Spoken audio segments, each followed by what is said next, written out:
हर हर महादेव, देवों के देव महादेव के चरण में प्रणाम करता हूँ। दुर्गा माँ के चरण में प्रणाम करता हूँ। सरस्वती माँ के चरण में प्रणाम करता हूँ। गणेश भगवान के चरण में प्रणाम करता हूँ। गुरु भाई गुरु बहनों के चरणों में प्रणाम करता हूँ। एक गांव में एक बुढ़िया के दो बेटे थे। दोनों बेटे बाहर में कमाने के लिए चले गए। बड़े वाले को शादी हो चुका था, छोटे वाले कुमारे थे। काम करते करते कुछ दिन बीता तो कुमारे छोटे वाले जो लड़का था वो अपने मन से एक लव मैरिज शादी करके चले आया। ये सब देख के उसकी माँ बहुत ही असंतुष्ट रहने लगी। वो छोटे वाली बहू के चाहती थी कि इसको क्यों न किसी तरह मार डालूं और फिर दूसरा अपने बेटे को शादी कर दूंगा, जिससे बहुत सा तिलक दहेज मिलेगा। क्योंकि जो उसका माँ थी वो बहुत ही लोभी थी और छोटी वाली बहू के बहुत ही सताते रहती थी। बड़े वाली गोतनी का नाम था गीता और छोटे वाले गोतनी का नाम था सुनीता। एक दिन गीता ने और उसकी सास ने सोचा कि क्यों न सुनीता को किसी तरह जुगाड़ बना के जान मार दिया जाए, नहीं तो खूब इसको ऊब दिए ताकि ये घर छोड़ के और भाग जाए और अपने लड़के को दूसरा शादी कर दूं और खूब सारी पैसा कौड़ी लूं। ये सब उसके बर बहू और सास के मन में चलते रहते थे।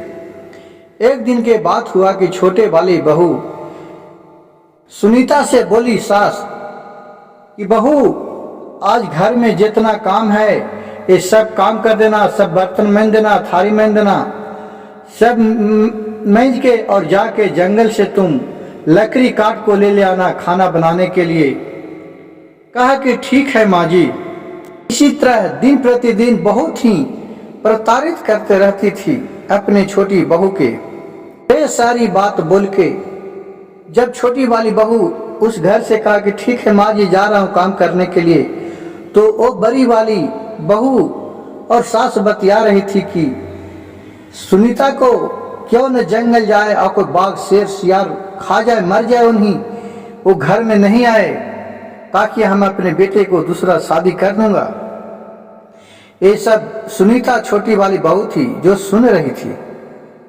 ये सब सोच के अपना फिर चुपचाप मन मार के काम करने लगी और सुनीता फिर काम करने लगी और मन ही मन सोचने लगी कि कौन सा काम मैं करूं कि जिससे माँ को ऐसा विचार आने के लिए बंद हो जाए और मेरे ऊपर उनको तरस आए। लेकिन माँ तो ये बहुत ही लोभी थी और जो उसकी बड़ी गोतनी थी सुनीता को वो भी बहुत लोभी थी। वो चाहती थी कि किसी तरह ये मर जाए। और ये सब देख के सुनीता बहुत ही दुखी रहने लगी। कहे कि हे शिव गुरु, हे महादेव, आप कम से कम हमको रक्षा कीजिए, हमको कोई बुद्धि दीजिए जिससे कि हमको सास और बर जो दीदी हैं जेठानी वो ठीक से रहें। और सुनीता बोल रही है हे भगवान, हे शिव गुरु, इस अब हम पर कृपा करो, अब हम इस सब हमसे सहा नहीं जा रहा है।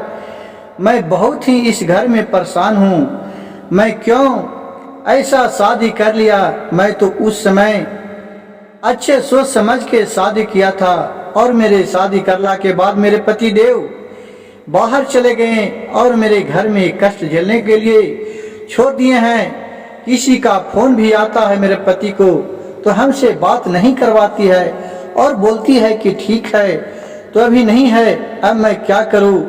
मैं तो वहाँ जा भी नहीं सकते हैं अकेले, मेरे पास तो पैसा भी नहीं है। हे शिव गुरु, आप मुझ पे दया कीजिए, आप देवों को देव महादेव हैं, कृपया हम पर कुछ रास्ता सुझाइए। और फिर सारा काम करने के बाद सुनीता अपने साथ 6 रोटी लेकर और चले जाते हैं जंगल लकड़ी लाने के लिए। जंगल में लकड़ी काटते काटते शाम होने लगते हैं, तो लकड़ी बहान के और फिर चलने के लिए सोचते हैं, तो उसका खाना उसी तरह बांधा हुआ मोटी में रहता है, जो गिर जाता है तो देखता आय मैं तो खाना भी नहीं खा पाई, मैं तो काम करते करते हाँ खाने के लिए ही भूला गई। और फिर वो खाना खाने के लिए निकालती है, कहती है कि चलो खाना खा लेते हैं, उसके बाद मैं घर जाऊंगी। और फिर खाना निकालती है, जैसी खाना खाने के लिए रोटी को उठाती है तो देखती है कि जंगल से एक बकरी आ रहा है, मैं करते और आके इसके पास बैठ गया। बकरी को देखकर कहा कि लग रहा है कि बकरी भूखा है। वो एक रोटी दिया, रोटी बकरी ने खा लिया, फिर दूसरा रोटी दिया, वो भी खा लिया। उसके बाद बकरी लौट गया। फिर जब खाने के लिए चला तो देख रहा है कि उधर से एक कुत्ता आया और बैठ गया। फिर एक रोटी कुत्ता को दिया, कहा तुम भी खा लो, बाकी मैं खाता हूँ। वो कुत्ता खा लिया, फिर भी बैठा था। फिर दूसरा रोटी दिया, वो कुत्ता खाया और चला गया। फिर उधर जब खाने के लिए बैठा, 2 रोटी बचा था, तो फिर उधर से देख रहा कि एक बूढ़ी माँ कहरते आ रही है और बोल रही है कि कुछ खाने के लिए है तो दो, कुछ खाने के लिए है तो दो। और माथा पर मोटी लेके वो आ रही है। ये सब देख के इसको सुनीता को बहुत दया आ गई, तो बोली माँ जी आप इस उम्र में कहाँ जा रहे हैं, इतना बड़ा मोटरी लेकर आइए, कम से कम लीजिए, खाना खा लीजिए। माँ बोले कि नहीं बेटी, तुम अपने लिए खाना लाई हो, ले तुम खा लो, मैं नहीं खाऊंगी। कहिस कि नहीं माँ जी आप खाना खा लीजिए, मैं तो पानी पी कर रह जाऊंगी, आप बूढ़ी है, आप थक जाएगी, आप नहीं चल पार लगेगी, तो क्या होगा, आप ही खा लीजिए। और 2 रोटी बूढ़ी माँ को दे दिया और अपने पानी पीकर रह गई। और बूढ़ी माँ को सुनीता ने बोली कि माँ लाइए, मैं नहीं है तो आप बोलिए, आपको घर तक मैं पहुंचा देते हैं। बूढ़ी माँ बोली कि नहीं बेटी, ये जंगल है, ये शाम हो रहा है, तुम चले जाओ, यहाँ बहुत सा शेर सियार रहता है, आपको देखेगा तो जंगल में मार देगा। और बूढ़ी माँ बोली कि बेटी मैं तुम्हारा स्वभाव से बहुत पसंद हो गया, आपको किसी भी समय मुसीबत आए तो आप शिव गुरु का नाम लेना, सामने एक लाल कपड़ा आएगा और एक अगरबत्ती आएगा, वो अगरबत्ती को लाल कपड़ा के ऊपर जला देना, तुम्हारा सारी कष्ट दूर हो जाएगा। बूढ़ी माँ कौन थी? तो माता पार्वती थी, जो शंकर के आज्ञा से बूढ़ी के भेष में वहां आई थी। ये बात सुनकर सुनीता बोली कि माता अगर आपको मेरे जरूरत पड़े तो मैं इसी जगह अंजना गांव में रहती हूँ, वहाँ कभी आइएगा तो आप हमको याद कीजिएगा, जरूर मेरे घर में आइएगा। कहा बूढ़ी माँ की जरूर बेटी, मैं जरूर आपके पास आऊँगा, जरूर आपसे मिलूँगा, आप चिंता न करो। और फिर वहाँ से दोनों अब अलग अलग रास्ता चली आए। शाम हो गया, फिर आगे देख रही है सुनीता की खाना नहीं बना है, फिर झट से खाना बनाई। और फिर उसका सास और बर वाली गोतनी थी जो आके कही कि अभी तक खाना नहीं बना है, तुम हमको खाना खिलाओ। फिर दोनों के खाना परसी और फिर घर में दोनों खाना खाई, और जो भी खाना बचा उसको नुका के रख दी उसके सास ने। सुनीता के लिए खाना नहीं छोड़ी, बेचारी देखा कि अब खाना नहीं है तो अपने पानी पीकर सो रही। और वो खाना ले जाकर वो सास और उसको बड़ी वाली जो कुतो थी, जो जानवर को खिला दी और इसको भूखने सुला दी। रात में जब आधी रात हुआ तो उसको एक घर से आवाज आ रहा है बहुत जोर जोर से लग रहा है कि कोई कूद रहा है घर में। ये दोनों बहुत डर गई, तो बोली कि लग रहा है कि वहां कोई जानवर आ गया है। तो छोटी वाली बहू के बोल रही है सुनीता के कि सुनीता तुम जाओ उस घर में, देखो क्या है। सुनीता डर से वहां नहीं जा रही है और बोल रही है मैं वहां नहीं जाऊंगा, कोई हमको मार देगा तो क्या करूंगा, लग रहा है कि कोई जानवर घुस आया। उसके सास ने और बड़ी वाली बोली कि अगर नहीं जाएगी तो मैं तुझे जान मार डालूंगा इसी जगह। फिर बेचारी डर के मारे उस केवाड़ी के अंदर गया। इधर से वो केवाड़ी जैसी अंदर गया घर के अंदर, उसी उसका सास बाहर से केवाड़ी लगा दिया। अब अंदर देख रहा है तो ही जो बकरी को खाना दिया था और कुत्ता को, वो दोनों वहां घर में है बैठा हुआ विकराल रूप धर के।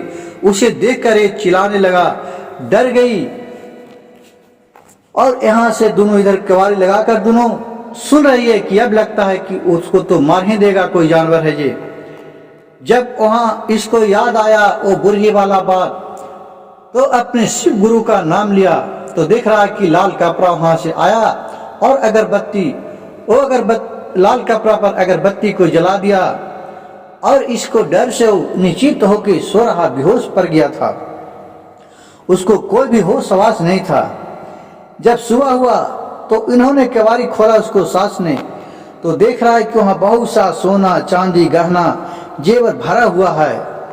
जैसी वो इसका हाथ में अपने पहनने के लिए चला सोना और चांदी का गहना जेवर, जैसी सास ने और उसका बहू ने गहना उठाया तो उसमें करंट लग गया और कुत्ता उसको में लटक गया। और इन लोग बहुत जोर से चिल्लाने लगा। जैसी चिल्लाने लगी तो गीता के नींद टूटा। ये देखा वो दोनों बहुत चिल्ला रहा है तो बोला कि छोड़ दो कुत्ता को, और करंट के बोला कि छोड़ दो। तभी वहां वही माँ, बुढ़ी माँ आ गई और बोली कि नहीं बेटी, मैं इन दोनों को नहीं छोड़ूंगा। ये दोनों तुम्हारे मारने के लिए बहुत ही रचा है उपाय, अब इसका तो परिणाम भुगतना नहीं पड़ेगा। लेकिन तो भी सुनीता बहुत आरजी मिनती बुढ़ी माँ से बोली और करी कि माता ये नहीं रहेंगे तो मैं क्या करूँगा, मैं जितना भी पुण्य कमाया हूँ सब इन, जब मेरे परिवार ही नहीं ठीक रहेंगे तो हम किसके लिए कमाया हूँ। ये सब बात सुनकर बुढ़ी माँ बोली, जो माता पार्वती थी, बोली कि देखा कैसी तुम्हारी छोटी बहू है, इसका क्या है मन में कि आप लोग के लिए कितना प्रेम बसता है और आप लोग इसको दुश्मन के समान मानते हैं। ये सब जितना भी है इसी का पुण्य का कारण है कि तुम्हारे घर में इतना सोना और चांदी आया। फिर दोनों अपने सास और बर बहू जो गोतनी थी सुनीता के, और इसका पैर पर गिर गई और बोली कि आज से हमें तुम क्षमा कर दो, मैं जो भी किया जिसका पाप का भागी, जो दंड देना है जे दे दो। लेकिन सुनीता ने बोली कि नहीं, मैं क्या दंड दूं, ये सब मेरे भाग में लिखा था जो मिला। और फिर उस पैसा को ये अपने सास को जिम्मा दे दिया कि लीजिए माँ, आज से इसका हकदार आप ही हैं। और फिर तीनों खुशी खुशी रहने लगे और शिव गुरु का तीनों पूजा पाठ करने लगे। अगर मेरी कहानी अच्छा लगे तो मेरे चैनल को लाइक कीजिए, सब्सक्राइब कीजिए और शेयर कीजिए। हर हर महादेव, घर घर महादेव।